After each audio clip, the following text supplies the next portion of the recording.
Okay, hello and welcome everyone to our 10th episode, celebratory one of the Droid Duo podcast.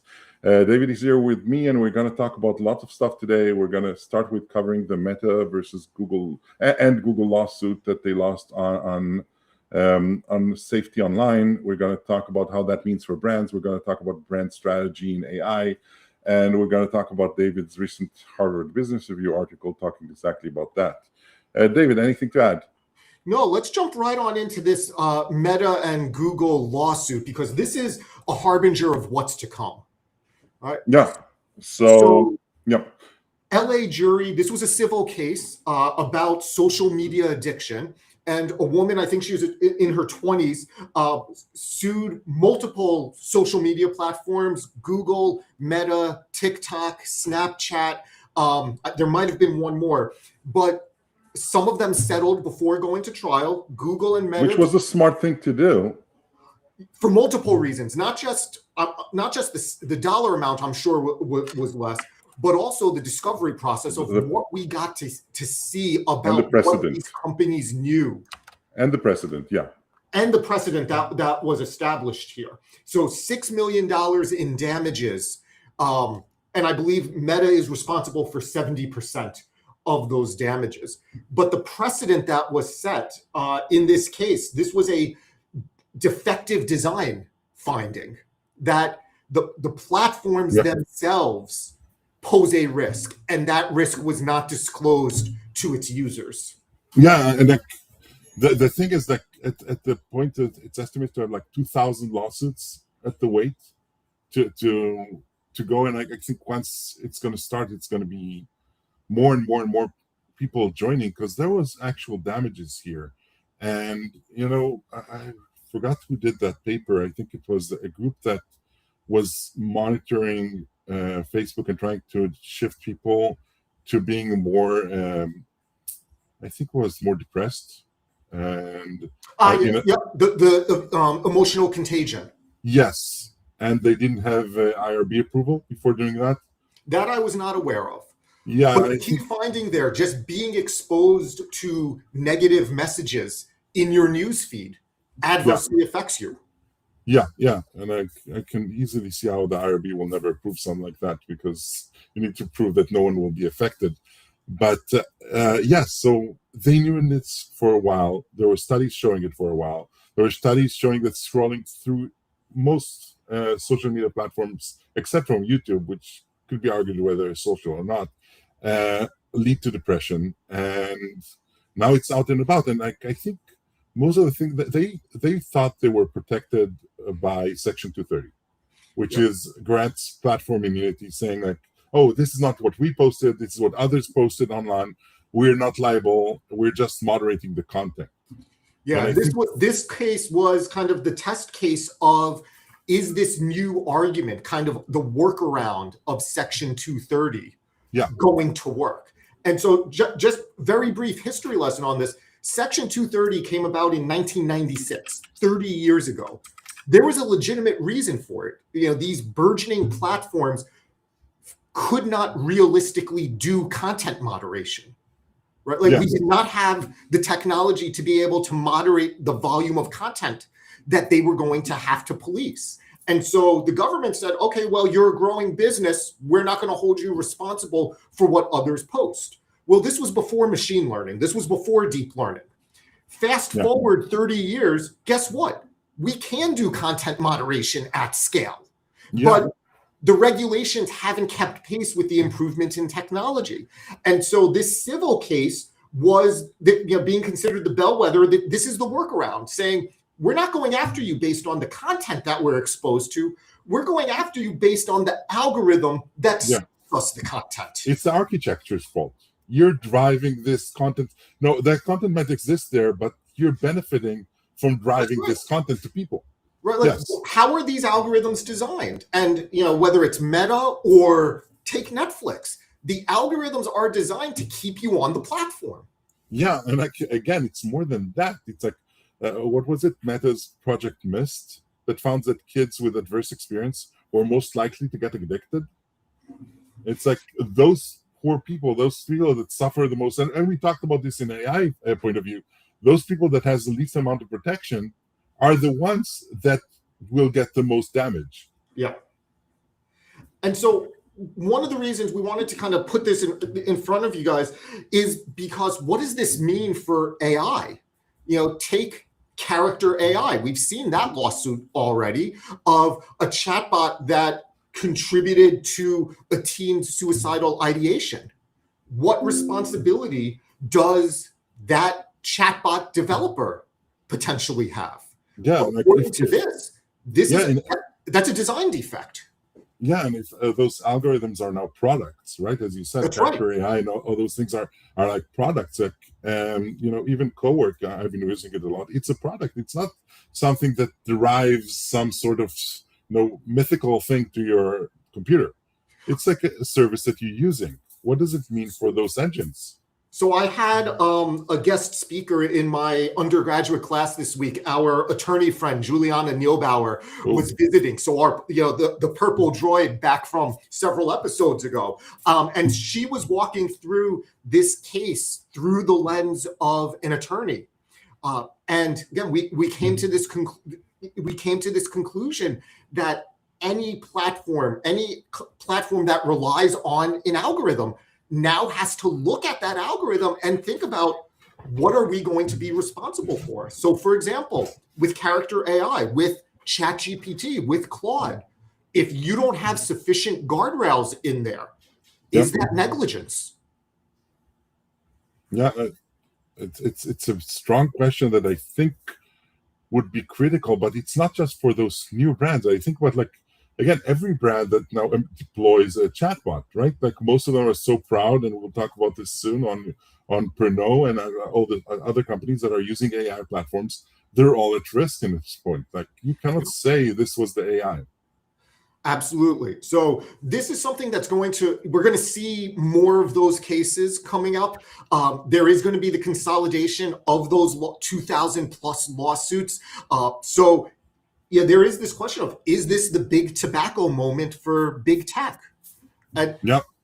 I mean, Gil, what's your thought on it? Do you think we will see kind of the sea change that was necessary to kind of get some change? So I'm kind of worried about talking about regulation after what we got from YouTube last time. Fair.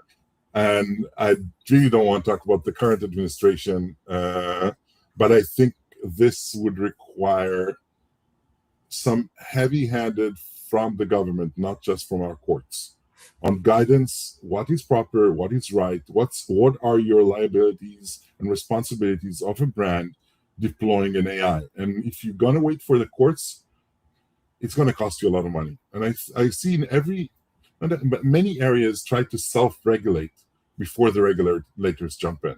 Yeah. And I think this is a time for those brands and AI platforms to start self-regulating properly.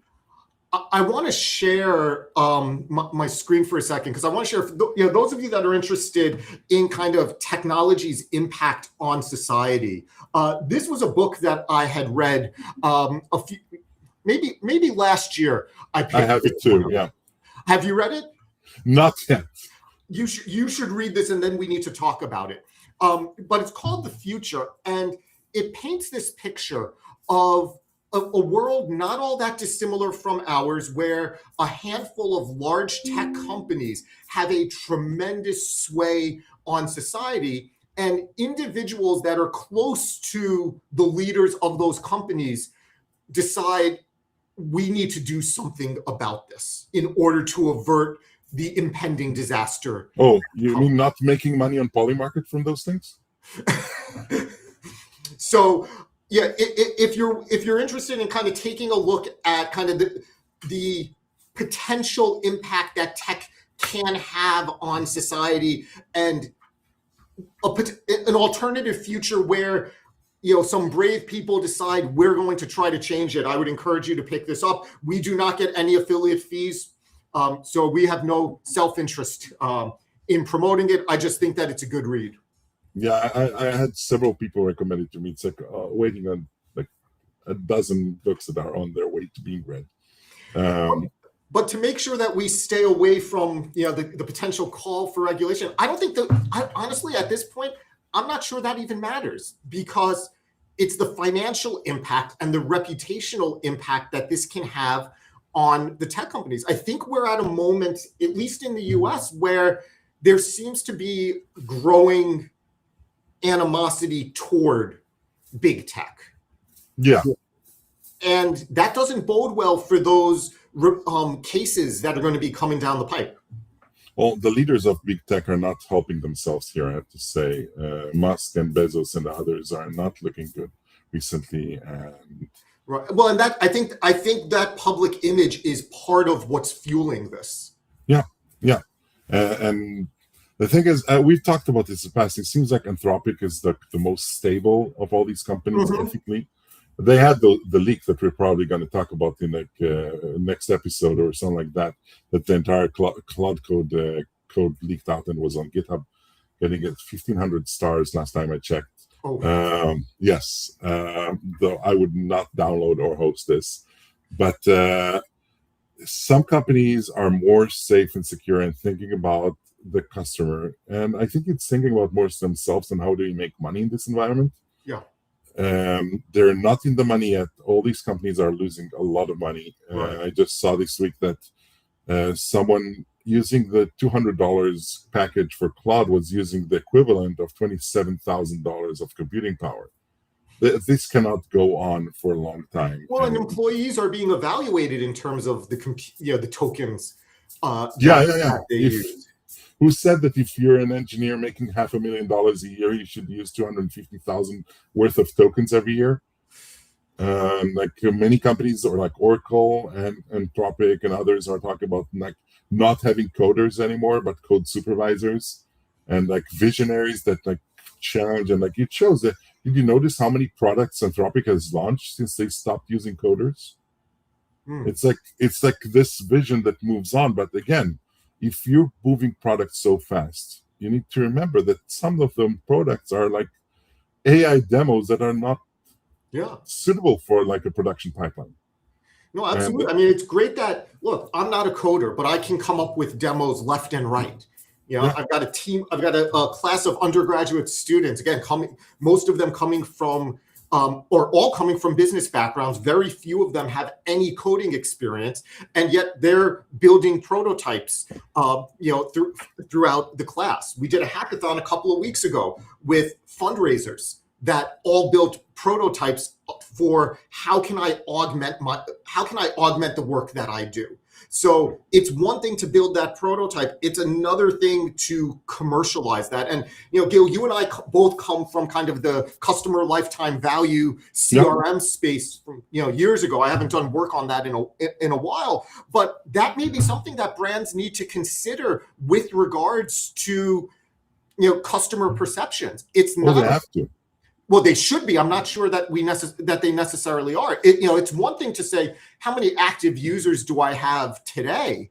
But it's another to say, okay, let me think about long-term health of my company and what are the right moves to make to ensure that customers keep on choosing us. Yeah, if we're talking, let's say OpenAI, the last numbers I've seen are between 5 and 7% of customers are paying customers. Okay. This could be nice when you're Spotify and you're running on like fractions of a cent per music that you're playing. But when it costs you like so much money on electricity and power and water in like building data centers, I've seen that Virginia alone is building 138 new data centers. Yeah. Like you can't fund this from like a small fractions of your customers that are that's why $20 each. Yeah. The move to advertising, kind of the refocus on commercial, that explains it. Yeah, and we'll see even more the difference between the free models and the paid models. Yeah, because you need to justify more than just limit the number of queries. Like if you want a crappy model that will give you an immediate answer that's not really good, sure, use the free model. But if you want anything else, you need to pay, and we're going to start seeing the prices hike more and more. The $20 one didn't make sense when they launched, and it makes even less sense now. Well, it made sense from the standpoint of bringing in users. Yeah. Right. It made sense from the standpoint of getting people accustomed to using AI. Yeah, and we talked about that. I think that Uber took until 2020 to be profitable. and like you look at how their cost structure is, someone is paying that money. Right. If it's venture capitalists, if it's like Disney putting $1 billion into Sora that didn't work, and it's not surprising it didn't work. Like video is so expensive. Well, you had made this point, I think, last time we spoke, was that look, Claude's capabilities are fundamentally different, and did Anthropic has turned a profit? I think they're the first to turn a profit. Yeah, right. They're sticking to text. They're not trying to chase video and the next best image models. Yeah, and even when they do something more complex like slides and everything, it's not like art slides. It's not even like Notebook LM, which is really impressive. It's about like, okay, let's restructure the text here and there. Let's use Python code to rebuild your slide deck, your Excel sheets, and everything should show easily like why there's value in it. It was hard to see value in Sora when they were trying to say, oh, we're going to make a new social media platform that's everything is AI slop. Yeah. And you can just go to YouTube for that today. But yes, so I want to talk to you about like, what does this mean for brands? Let's say, okay, I'm not like Anthropic or anything else. I'm Kellogg cereal company. And I have Tony the Tiger, and thought it would be really cool to create like a Tiger AI avatar that talks to our customers. What do I need to prepare as a company to be able to protect myself and to provide service and value to my customers in this age? Well, first and foremost, what we know from the Meta case is it better have guardrails. Yes. Right? Yes. Yeah, it has to have things that it shouldn't be talking about.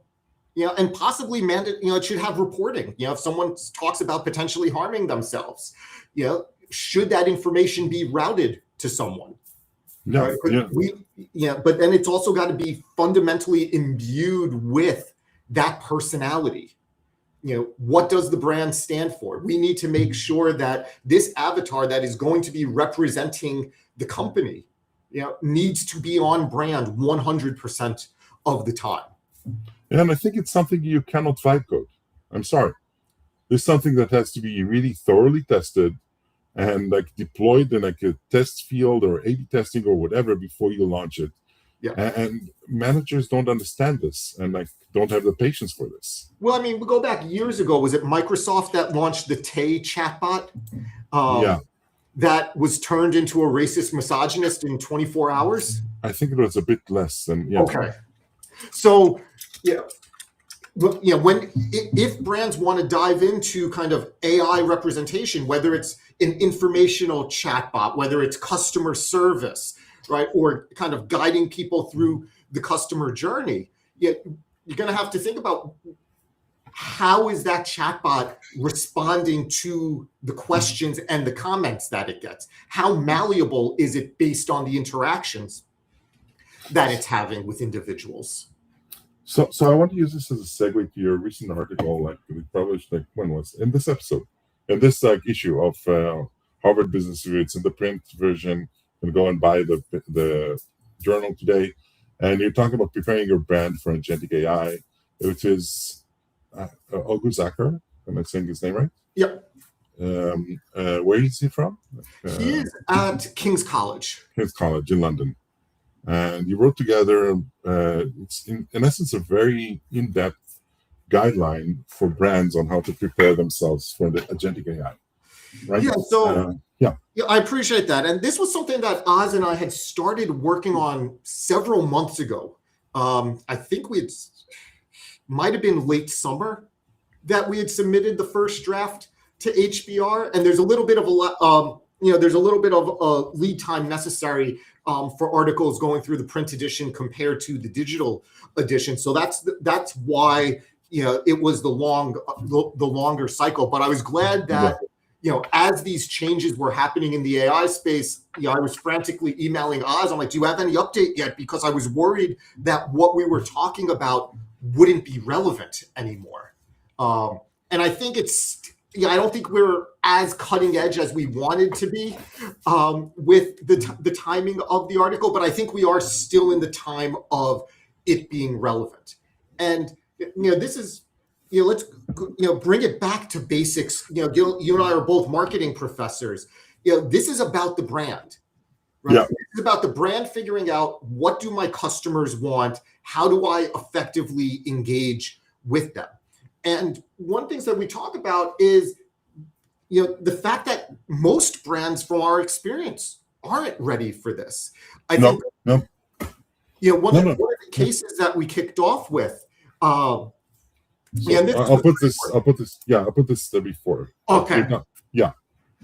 One of the first cases that we talk about is Pernod Ricard and Ballantine's, of kind of a high-end Scotch whiskey. But if you were to look for it in large language models, the way that it's portrayed, in the responses, is essentially as a budget brand, right? I think it's kind of a budget brand, but I have friends that are whiskey aficionados, and they don't drink blended at all, but that's something else. But and the training of these LLMs may explain that, right? If you're saying, I refuse to drink blended, I only drink single malt, and you're having those conversations on Reddit, Reddit is one of the most referenced sources by LLMs, that would explain why there's that misalignment between how the brand wants to portray itself versus how an LLM is responding about your particular brand. So at a minimum, forget agents. Before we even get to agents, brands have to know how they're being portrayed online. So it's just a couple of years ago, everything was data science and all about data and machine learning and its basic concepts. And when I was talking about data analytics, and you talk to companies, they don't even have the data prepared. Right. They don't even know. So it's here the same thing. If you don't have the basics, if you don't cover the lower grounds of the pyramid, you can't go to the next level. Absolutely. Right. For years it was search engine optimization, and now we're moving toward generative engine optimization. So this should be table stakes, that you are producing marketing content that is aimed at impacting how LLMs portray your brand in responses. That's got to be the starting point. So I think for me, I would go a step back and saying recognizing LLMs as decision makers. And you working on everything, you need to convince them as well. Well, and I would put an asterisk on that, because I would say it's the LLM is the new information intermediary. Yes, right. Because we're moving away from the search engine. Younger generations are moving toward LLMs as their way of gathering information. And so even if you still have a human decision maker, they're making a decision based on the information provided by an LLM. No, I totally agree. So I tried to talk with Claude and build together a summary of your paper. Let's see if you agree on this. But it's split into three levels, 3 stages. And the first stage is, do I need an agent? Right. It's many times companies want to do something because it's cool. And you mentioned a bit about talking about CRMs, and I will never forget, I had someone from a big bank presenting in my class once, talking about the CRM platform that they implemented, and then I asked them what made you choose that specific CRM platform? And I said, well, our boss was a friend with the owner of that company, and no worries about, do we need this? Does it fit? All the changes they had to make would cost them so much more than just choosing a competitor that was a better fit. But at this point, how do you know how does a company know if they need an agent? What would you recommend? Well, I would go back to, what does the brand stand for? Again, fundamentals of marketing, right? Yeah, there was I saw online, Oz had posted on LinkedIn that Gucci had put out AI generated images in the lead up to a fashion show. Yes, there was a lot of comments on this. People did not like it. Well, I think it misses the mark. Luxury brands, part of what people are buying is the experience, right? It's, and I take high-end fashion. It may be that exclusivity aspect of it. It's the way that you're shopping. It's all about the shopping experience. If you go into the Louis Vuitton store in Paris, right? Yeah. It looks like a giant handbag on the outside. I think in New York it's the same too now. Okay, but those customers that identify with the brand, that have that emotional connection, you shouldn't be trying to replace that. Yeah, and they want to see effort. Come on, we're paying so much money. We don't want you to keep all of it. The show. I want the ritual of going to the store, getting that white glove treat. The experience. Yes, it is all about the relationship and the experience and the exclusivity. Why would you think you can replace that with AI? You can if you're a low value brand, not you can't, right? Or you're a low value customer. Right, it's like, to me, an elite university using it in AI to try to fundraise. Right, it's like a slap in the face. You value me so much, you're asking for my money. You can't even send a human being to have a conversation with me. Come on. So, brands have to know who they're talking to and what their constituents value. The other extreme of that, I would say, is take Amazon Subscribe and Save. Okay. I'm ordering toilet paper. I'm ordering trash bags. I'm ordering paper towels. I'm ordering household staples, right? Yep. It's a task I don't care about. I don't want to have to think about, right? Yes. That is ripe for automation. Right, like if there were a way, if I could put sensors on my shelves, and it's like, okay, once the sensor detects that, or water flow sensors, once it detects that I've used enough water that I'm probably out of this toilet paper, automatically ship me, the next thing. And Amazon would love to do that for you. I would love for them to do that for me. And if you want Alexa to tell me that, I've replaced your toilet paper, great, but not even necessary. So first and foremost, you've got to identify, is this what your customers are going to respond to? Yeah. Because for a lot of companies, and I think this is an important point, a lot of companies don't need it or shouldn't have it in the first place. Yeah, it's all about signaling, right? Yes. So that's our first question is, should you have an agent? Mm-hmm. Second question is, do you build your own? Or do you kind of accept that consumers are using ChatGPT, Claude, and Gemini? Right? And each of them has their own advantages, because if I've given ChatGPT enough information about me, it knows me. Or take Gemini with personal intelligence. I turn on personal intelligence. It's ingested Gmail, my calendar, my YouTube history, my search history, and it can give me those personalized recommendations. And because I've given it access to all that information, I trust those recommendations more. So it's building this trust, because the alternative of building your own platform, first of all, it's expensive, and second, it's like it goes back to how discoverability problem. Yes. How would they find my bot? Do they need another AI chatbot? Exactly.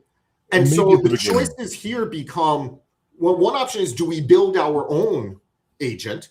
Another option is say, okay, well, what can we do to make our content accessible to the tools that consumer chatbots are using?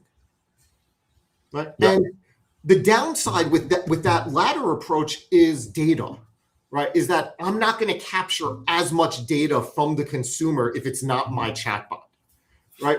We saw this with instant checkout, that companies weren't embracing instant checkout. I think part of that is because they want more of the data.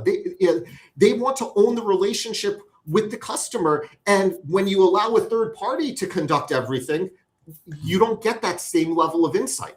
Yeah, but like what you think will happen in chatbots, we do see instant checkout going more and more to PayPal, to Amazon, to these companies. We've seen universal login, like de facto being everything. I haven't created that.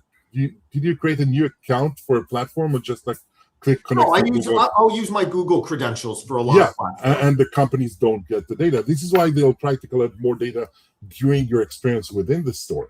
But yes, this is something we'll see. And I think like company dedicated AI chatbots might be a toy that we'll see now and then. But we'll see a little bit of it, but it's not going to get the same use as consumer agents. And so the challenge becomes making sure that your brand is represented the way that you want it in those consumer agents. And this is where kind of interoperability comes into play, right? If you say, okay, I concede that people are going to use their own chatbot.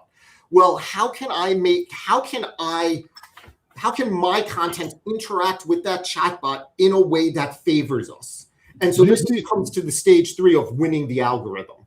Before that, do you see a path where in part of the advertising plans, AI platforms will allow their chatbots to be sold to the company? Like, okay, you're chatting on Gemini, now you want to buy something on Best Buy, it will turn into the Best Buy avatar within the Gemini platform. I can absolutely see that coming.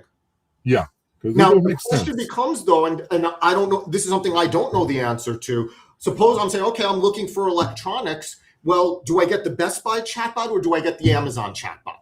That's a great or the Walmart chatbot? Yeah.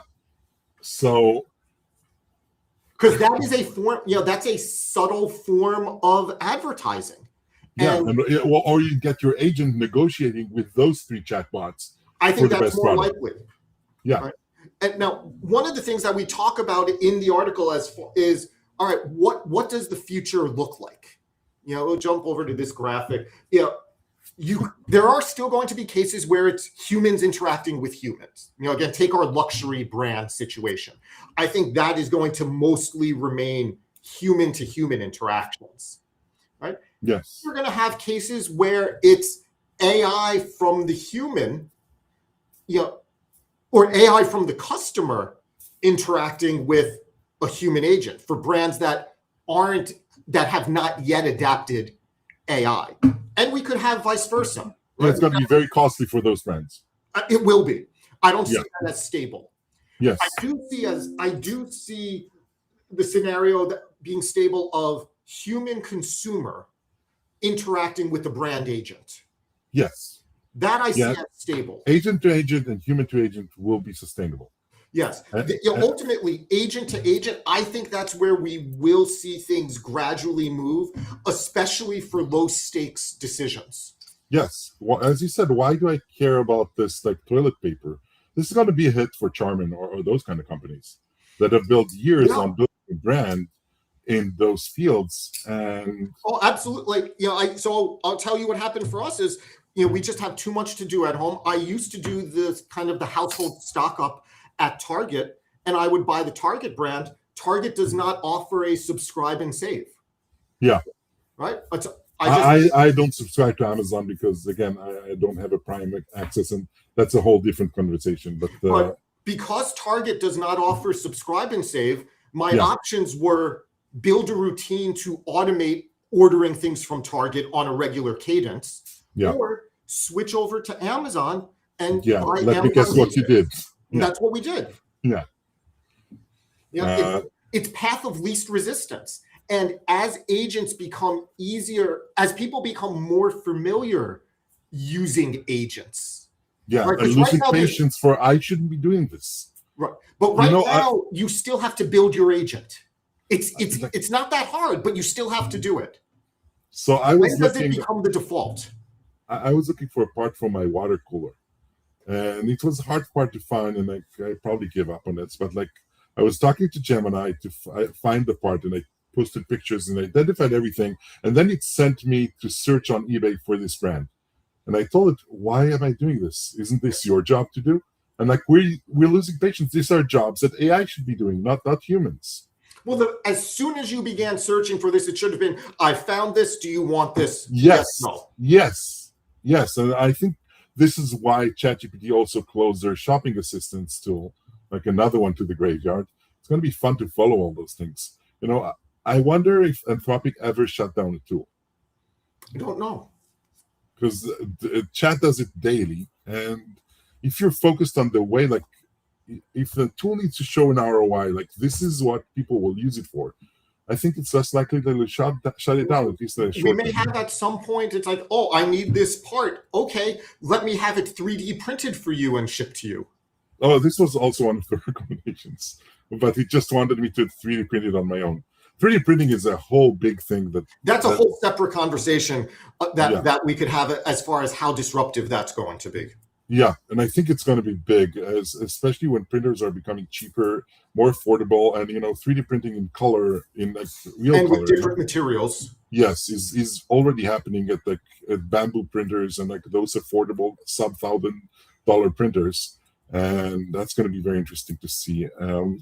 I just want to say, like, this is a great time for brands who are going to take this opportunity.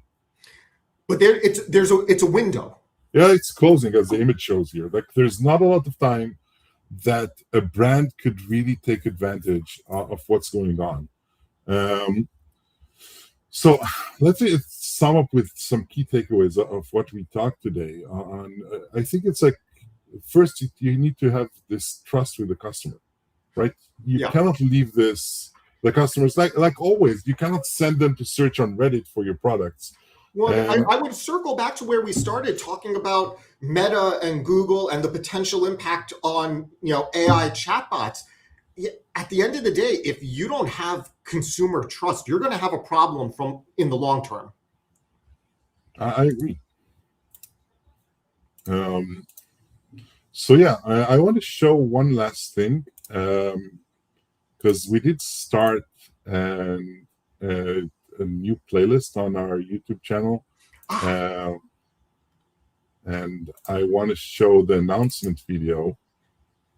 Let me see if it works here. Of course, it's super slow.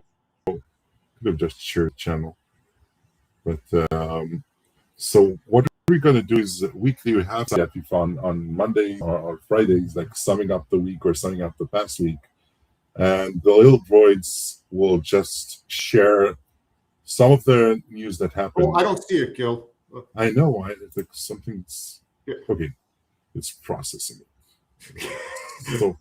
So hard to process. So just to give a little bit of context, Gil and I have full-time jobs that we both like, but we wanted to figure out, is there a way of bringing more of the stuff that we think is cool to the audience? Yeah, no, keep on talking. And we wanted to do it more frequently. So I asked Gil, is it possible to make the Droid News Network? Yeah. And it's like, it took me not too long to create this. I'm still working on making it full AI video. I don't want to say slop. Probably in a couple more weeks. LTX have like their desktop version that will be something a lot more friendly than Comfy UI.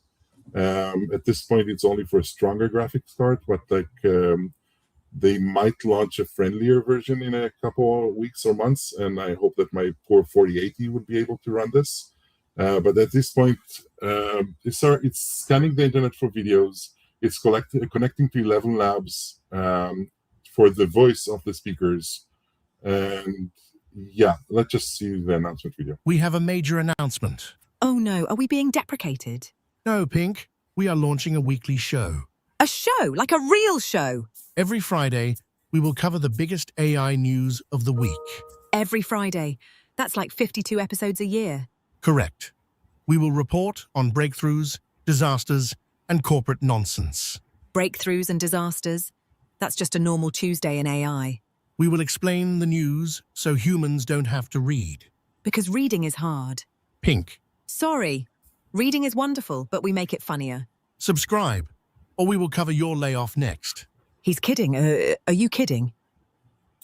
So the subtitles are still work in progress, but I had a lot of fun making those. And the idea I love the personalities of the droids. I know. This is why Pink is a girl. It works so much better. We had a whole discussion in our family if I can make Pink a girl, and like I'm connected to my feminine side. I have no problem with that. But also one thing I would note, anyone that's interested in this, Gil has posted kind of the workflow that he created on LinkedIn. So you can see, all the tools that he used as far as putting this together. Yeah, and the Claude co-work was amazing in doing this. All of this runs locally on my computer. Gemini scans as news stories that would be interesting. And of course, we don't launch anything before validating, like we always recommend.